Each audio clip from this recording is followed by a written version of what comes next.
biktima ng Soler Resort and Casino sa Parañaque. Puno-mano ng pasa ang katawan ng biktimang kinilalang si Edgel Joy Dorulfo, VIP Premium Services Assistant Manager ng Soler Casino.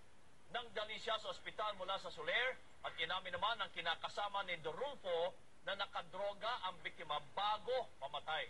Hinintay pa rin ng pulisya ang autopsy report ng biktima, kaya hindi nila isinasantabi ang anggulong foul play.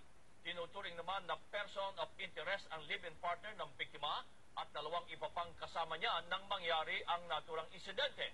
Hindi pa nakukunan ng salaysay ng PNP ang tatlo dahil hindi na sila mahagilap sa kanilang mga known address. Tumanggi namang magbigay ng pahayag ang pamilya ng biktima.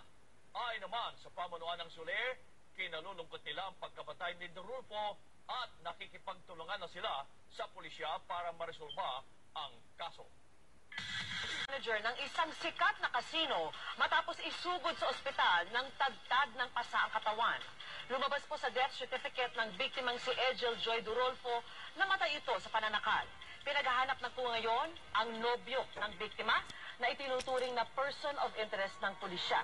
At mula po sa Arlington Funeral Home sa Quezon City, nakatutok live si Oscar Oida. Oscar. Yes, Vicky, sa mga sandaling ito ay nakaburol lang nga dito sa Arlington sa Quezon City ang mga labi ni Edgel Joy Dorulfo. At bagamat maayos naman tayong tinanggap ng kanyang pamilya, no, nakiusap mga ito na wag muna silang i-interviewin at hayaan muna silang magluksa ng tahimik. Pero ipinakita nila sa atin, Vicky, ang death certificate ni Edgel.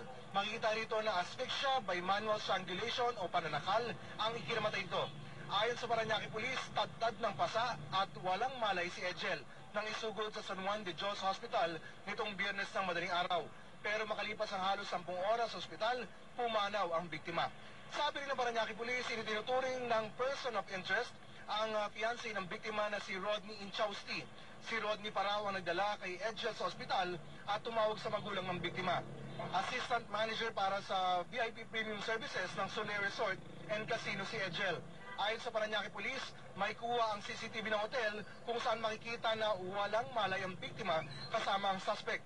Tatlong iba pa ang kasama ni Rodney noon, sina Paul Egok, Molo Wang at Josibel Lim Oy. Nakipagtulungan na ang hotel sa investigasyon ng kaso at nagpaabot na rin sila ng tulong sa pamilya ng biktima. Nananawagan naman ang pamilya kay Rodney na lumutang at ipaliwanag kung ano ang nangyari sa kasintahan. Ayon sa pamilya, 2 beses na raw itong nagsabing magpapakita sa kanila, pero hanggang sa mga sandali ito ay hindi pa rin daw ito dumarating. Samantala, Vicky, nakikiusap o nanawagan ng pamilya sa mga nagpo-post sa social media na maging responsable dahil napakarami na rin spekulasyon ang kumakalat dito. Vicky? Maraming salamat.